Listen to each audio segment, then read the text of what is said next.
नमस्कार। आप सभी का स्वागत करती हूँ अपने चैनल साहित्य सागर में। आइए सुनते हैं सुधा जुगरान जी की कहानी आने से उसके आए बहार। कहानी संवेदनशील है, साथ ही साथ मज़ेदार भी। तो आइए सुनते हैं कहानी आने से उसके आए बहार। पावनी और रवीना सुबह की सैर पर थीं। बचपन की दोनों सहेलियाँ गप्पे मारती हुई निर्जन सड़क पर चली जा रही थीं। वे गप्पों में इतनी मशगूल थीं कि उन्हें हल्की बूंदाबांदी से भी कोई फ़र्क नहीं पड़ रहा था। पावनी कह रही थी, यार आजकल घर में पिता पुत्र का द्वंद्व छिड़ा है। वो क्यों? रवीना ने अपनी अनभिज्ञता जाहिर की। शुभम कहता है वो आएगा, लेकिन रमन को उससे सख्त नफरत है। पावनी रटा रटाया सा बोली चली जा रही थी। रवीना ने बीच में ही टोका, पर वो कौन, यह भी बताएगी कि नहीं? मैंने कितनी बार कहा रमन से, आने दो बच्चे की खुशी के लिए। आखिर कितना रहेगा हमारे पास? 10वीं में आ गया है, पर इन पतियों का तो भगवान ही मालिक है। हर वक्त हिटलरी हुक्म सुना देते हैं। पावनी के चेहरे पर इस समय युद्ध करने वाले भाव थे। इसी तिलमिलाहट में उसकी चाल तेज हो गई थी। ओफो, तू भी कोई कम नहीं। जब लड़ना होता है तो भीगी बिल्ली बन जाती है। सारी हेकड़ी मेरे सामने ही दिखाती है। अब इतनी तेज क्यों चल रही है? रमन तो 2 दिन से टूर पर गए हैं। अरे हाँ। पावनी पल भर थम गई। क्या करूं? शुभम की जिद है कि उसे एक पपी पालना है, और रमन को तो कुत्तों से सख्त नफरत है। यह कोई इतनी बड़ी बात तो नहीं। रमन को हर बात पर अपनी चलाने की आदत है। शुभम कितना अकेलापन महसूस करता है। बचपन में अपने लिए भाई बहन की जिद करता था। हमेशा पूछता था, मम्मी मेरे सभी दोस्तों के भाई बहन हैं, मेरा कोई भाई बहन क्यों नहीं है? सच कहती हूँ रवीना, कितना दिल दुखता था मेरा। पर रमन को तो एक ही बच्चा चाहिए था, किसी भी तरह तैयार नहीं हुए। अब शुभम बहुत दिनों से एक पपी पालने की जिद कर रहा है। यह कोई बड़ी भारी जिद है क्या? तू ही बता। पावनी ने रुककर अपनी निगाहें रवीना के चेहरे पर टिका दी। समस्या इतनी बड़ी भी नहीं है जिसके लिए तू इतनी परेशान हो रही है। तेरे लिए नहीं, मुझे पूछ। घर में रोने पीटने जैसा माहौल रहता है हर वक्त। इतनी टेंशन तो सीमा पर भी नहीं होती, क्योंकि यहाँ तो दोनों तरफ के बंदे अपने ही हैं। रवीना की हंसी छूट गई। उसे हंसते देखकर पावनी उसे रोष से घूरने लगी। मैं तेरी मुश्किल समझ रही हूँ। किशोर उम्र के बच्चे अपनी जिद मनवाने के लिए किस कदर परेशान कर देते हैं। और पति, वो तो इस ग्रह का प्राणी होता ही नहीं। वह तो एक तरह से पृथ्वी पर एलियन है। यार, ये पति एलियन पहले होते हैं या बाद में बन जाते हैं? पावनी झुंझलाकर बोली। अरे नहीं भाई, पहले वे भी अपने मामा पापा की जिद्दी लाडले बच्चे होते हैं, शादी होते ही एलियन बन जाते हैं। रवीना के पति विश्लेषण पर पावनी की बेसाख्ता हंसी छूट गई। दोनों की मुक्त खिलखिलाहट के बीच एक मासूम सा क्रंदन गूंजा।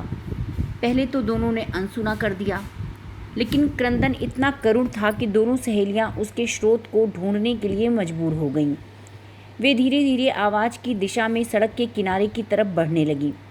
अरे यह देख पावनी, लगता है आज तेरी फरियाद पूरी होने का दिन है। क्या है? कहकर पावनी रवीना के पास पहुंची तो देखा कुत्ते का एक छोटा सा पिल्ला कूड़ेदान की ओट में छिपा भीग कर रो रहा था। अरे यह तो बहुत छोटा है। किस हृदयहीन ने इसे यहाँ छोड़ दिया बारिश में भीगने के लिए? दरअसल यह भीग नहीं रहा है, भीगने का लुत्फ उठा रहा है और गाने गा रहा है। रवीना ने वस्तु स्थिति समझाई। चुप कर, हर समय मजाक के मूड में रहती है। एक तो घर में भी पिल्ले की टेंशन, ऊपर से यह दर्दनाक दृश्य। पावनी ने रवीना को डपटा।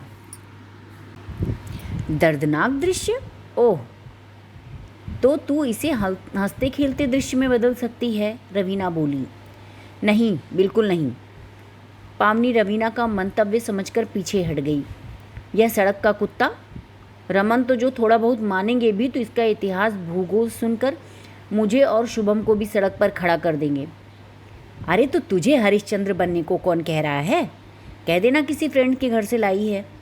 रवीना ने राह सुझाई। तू तो ऐसा कह रही जैसे बड़ा ही नहीं होगा। बड़ा होने पर इसकी सड़कीली लुक बाहर आ जाएगी। पावनी ने अपना शक जाहिर किया। लो, गांव बसा नहीं, लुटेरे पहले आ गए। रवीना ने मुहावरा छोड़ा। यह मुहावरा बिल्कुल भी मैच नहीं कर रहा। पावनी स्नेह व लालच से पिल्ले को निहार रही थी। उसकी आंखों के सामने शुभम का अकेलापन कौंध रहा था। पपी के लिए उसकी जिद्द आजकल उसका सिरदर्द बनी हुई है। रवीना जानती है एक बेजुबान पेट कैसे अकेले बच्चे को इमोशनल सपोर्ट दे सकता है, लेकिन यह बात रमन को समझानी मुश्किल थी। वह अपनी सोच में गुम थी कि रवीना ने राह सुझाई। तू मुहावरे को छोड़, जब तक यह बड़ा होगा तब तक तो यह घर में रच बस जाएगा, फिर रमन कुछ नहीं कर पाएंगे। बात तो तू ठीक कह रही है, पर यह इतना भीगा हुआ और गंदा है कि उठाकर कैसे ले जाएं? छाते के अंदर रखकर। रवीना ने छाता आगे किया और पिल्ले को उसके अंदर रखकर ढक दिया। यह आइडिया सही रहेगा पावनी। सड़क के कुत्ते के साथ तुम्हें भी अधिक मशक्क़त नहीं करनी पड़ेगी। अरे एंटी रेबीज का इंजेक्शन लगा देना और खाना दे देना, बस पल जाएगा बेचारा गरीब। रवीना ने दार्शनिक अंदाज में कहा। इसके नखरे भी नहीं उठाने पड़ेंगे, इसलिए रमन को भी अधिक ऐतराज नहीं होगा। पिल्ले को लेकर दोनों घर की तरफ चल दीं। रवीना का घर पहले पड़ता था और पावनी का बाद में। दुविधा और दुश्चिंता में घिरी पावनी घर पहुंच गई। घर जाकर पावनी ने गंदे पिल्ले को गर्म पानी से नहलाया, दूध पीने को दिया और हीटर ऑन कर दिया। भूखा पिल्ला चपर चपर दूध पीने लगा। पेट भर गया और बाल भी सूख गए। शुभम अभी स्कूल से नहीं आया था, लेकिन नन्हा पिल्ला अपनी बाल सुलभ चपलता पर उतर आया था। कभी पर्दे से खेलने लगता तो कभी शुभम के जूतों के अंदर घुसने की कोशिश करता, कुछ नहीं तो कमरे में रखी फुटबॉल को लुढ़काने लगता। कभी पावनी की गोद में चढ़ जाता। आश्चर्यचकित पावनी को उससे हर पल स्नेह हो रहा था। 2 बजे शुभम स्कूल से आया। जैसे ही वह घर में घुसा, पपी को देखते ही खुशी से उछल गया। मम्मी, ये कहाँ से आया? कब आया? कहाँ से लाई? उसने प्रश्नों की झड़ी लगा दी। वह सब बाद में बताऊंगी। पावनी स्नेह सिक्त निगाहों से शुभम के प्रसन्न चेहरे को देख रही थी। एक साधारण सा पपी भी अकेले बच्चे के लिए कितना मायने रखता है। यह मेरे साथ खूब खेलेगा। Love you mummy. मैं इसे अपने कमरे में सुलाऊंगा। मैं इसके सारे काम भी करूंगा, आप बिल्कुल भी चिंता मत करना। शुभम उसके गाल पर प्यार कर पपी को उठाकर अपने गाल से सटाता हुआ बोला, लेकिन पापा इसे रखने तो देंगे ना? पावनी एकाएक चौंक गई। पपी के साथ की प्रसन्नता भरी व्यस्तता में यह बात तो वह भूल ही गई थी। उसे फिलहाल कोई उत्तर नहीं सूझा। अभी रमन के आने में 2 दिन बाकी थे। शुभम भी सब कुछ भूलकर पपी के साथ व्यस्त हो गया। मम्मी, इसका नाम क्या रखें? तू बता, क्या रखेगा? मेरे एक दोस्त के डॉबरमैन का नाम रैम्बो है, इसका नाम रैम्बो रख देते हैं। इतने पिद्दी से पपी का नाम रैम्बो सोचकर पावनी के चेहरे पर मुस्कुराहट दौड़ गई। अगले 2 दिन बहुत व्यस्त और मज़ेदार बीते। शुभम को इतना खुश व भरा पूरा उसने कभी महसूस नहीं किया था। रवीना का फ़ोन आया। अरे यार, कहाँ व्यस्त है? 2 दिन से सैर पर भी नहीं। रैम्बो को घर पर अकेले कैसे छोड़ कर आऊँ? पावनी ने अपनी मजबूरी जताई। ये रैम्बो कौन है? रवीना ने चकरा कर पूछा। अरे, तूने ही तो रैम्बो को घर लाने के लिए कहा था। पावनी ऐसे बोली जैसे रवीना को सब कुछ पता होना चाहिए था। अरे वह पिद्दी मरियल सा कुत्ता, वो रैम्बो कब से बना? रवीना हंसते हुए बोली। पावनी को बुरा लगा। अब वह रैम्बो है। गंभीरता उसके स्वर में छलक रही थी। ओह, 2 दिन में बात यहाँ से यहाँ तक आ पहुँची। वो मुझसे भी प्रिय हो गया। हाँ, हो गया। अब टेंशन यह है कि कल रात रमन पहुँचने वाले हैं, पावनी बोली। हाँ, तो क्या हुआ? तू बहुत बहादुर है, मुझे मालूम है यह मोर्चा भी तू पार कर जाएगी। रवीना ने उसे उकसाया। तू भी ना मुझे चने के झाड़ पर चढ़ा देती है। आखिर उस भयंकर तूफान का सामना तो मुझे ही करना है जो कल आने वाला है। कुछ नहीं होगा। तूने वह कहावत नहीं सुनी, हिम्मते मर्दा मददे खुदा? रवीना ने उसे फिर हिम्मत दिलाई। दूसरे दिन रविवार था। कल रात तक रमन आने वाले थे। शुभम रैम्बो से ऐसे खेल रहा था जैसे आखिरी बार खेल रहा हो। बेचैन सी इधर उधर घूमती पावनी रमन के आने के लिए जरा भी उत्साहित नहीं थी। रैम्बो कोई निर्जीव चीज़ तो था नहीं कि कहीं छुपा दे या फिर कूड़ेदान में फेंक दे। आखिर शाम आ गई और बीत भी गई। रात 9 बजे फ़्लाइट लैंड कर जाती है। वह रैम्बो के लिए दूध लेकर आई। शुभम इसे जल्दी से दूध पिला और छत पर जाने वाली सीढ़ियों के नीचे गत्ते के डिब्बे में सुलाकर दरवाज़ा बंद कर दे। लेकिन मम्मी सुबह क्या होगा? अरे सुबह की सुबह देखेंगे, वरना तो आते ही महाभारत कथा आरंभ हो जाएगी। रैम्बो कोई आदमी का बच्चा थोड़े ही न था जो सांसारिक नियम से बंधा था। रैम्बो तो आजकल के बच्चों की ही तरह निशाचर था। आखिर नई पीढ़ी का जो था, दिन भर अलसाया रहता और रात होते ही एक्टिव हो जाता।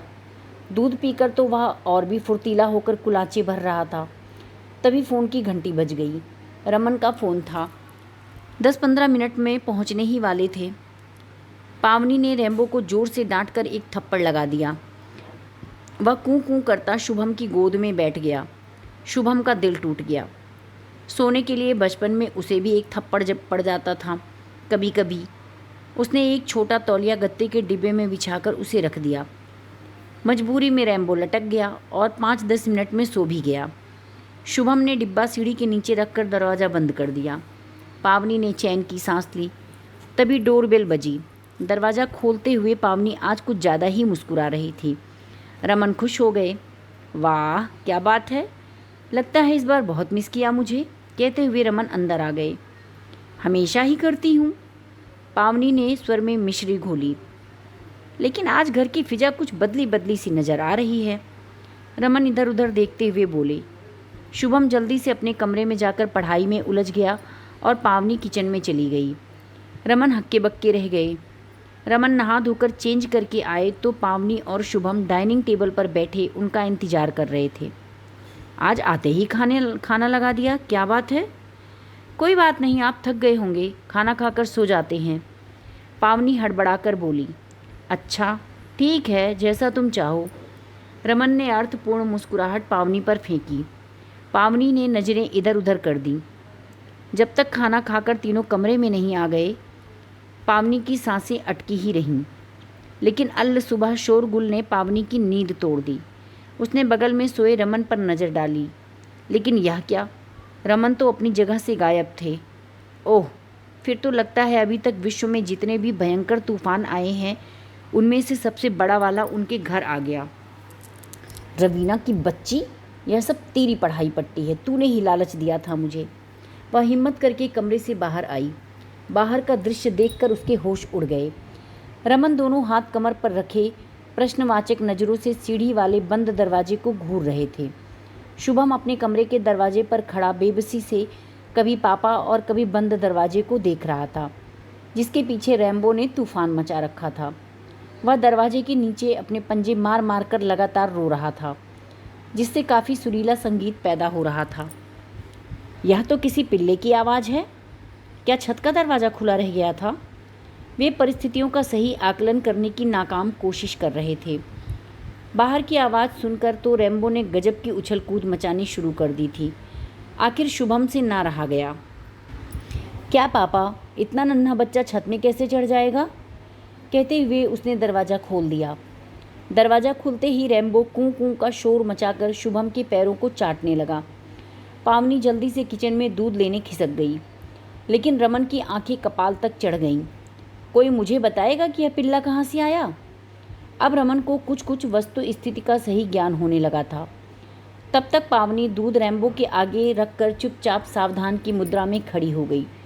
भूखा रैम्बो दूध पीता बहुत ही प्यारा लग रहा था, पर एलियन का दिल भी कहीं पिघलता है। मैंने कुछ पूछा है तुम दोनों से, कहाँ से आया या? रमन एकाएक चिल्लाकर बोले। रवीना लाई। शुभम बहुत दिनों से जिद कर रहा था, इसलिए। पावनी के मुंह से झोंक में निकल गया। कहाँ से लाई? उसे पता है ना, मैं कुत्ते बिल्कुल भी पसंद नहीं करता, लेकिन शुभम को बहुत पसंद है और मुझे भी। घर में सिर्फ आप ही नहीं रहते। पावनी को रवीना की बात याद आ गई थी, तभी हिम्मत करके बोल गई। ये कुत्ते सिर्फ खेलने प्यार करने के लिए ही नहीं होते, गंदा भी करते हैं। इन्हें ट्रेंड भी करना पड़ता है, घुमाने भी ले जाना पड़ता है। मैं इसे घर में जरा भी बर्दाश्त नहीं कर सकता। रमन ने नफ़रत से रैम्बो को देखा। हम दोनों मिलजुल कर लेंगे। पावनी और शुभम एक साथ बोले। बिल्कुल नहीं, कान खोलकर सुन लो तुम दोनों। आज जब मैं ऑफिस से लौटूं तो मुझे यह पिल्ला घर में नज़र नहीं आना चाहिए। हिटलरी हुक्म सुनाकर रमन अबाउट टर्न हो गए।